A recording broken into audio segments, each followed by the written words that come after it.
She got a body like an hourglass, but I can give it to her all the time. Yeah. She got a booty like a Cadillac, but I can send her into overdrive.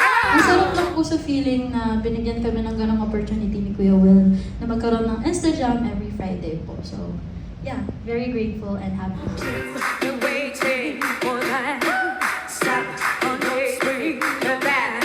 Ako po, super happy ko po kasi po nagkaroon po ako ng opportunity para nga po magkaroon ng Instagram tuwing Friday at kasama po sila yung mga nagagandahang ato na yan. So, sana po magtuloy-tuloy pa and abangan niyo po kami sa mga susunod na Friday.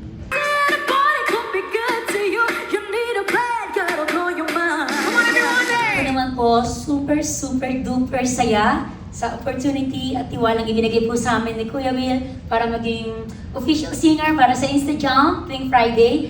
At nangangako po kami na gagawin po namin lahat ng best po namin. Maraming salamat po, Kuya Will! Bang, bang.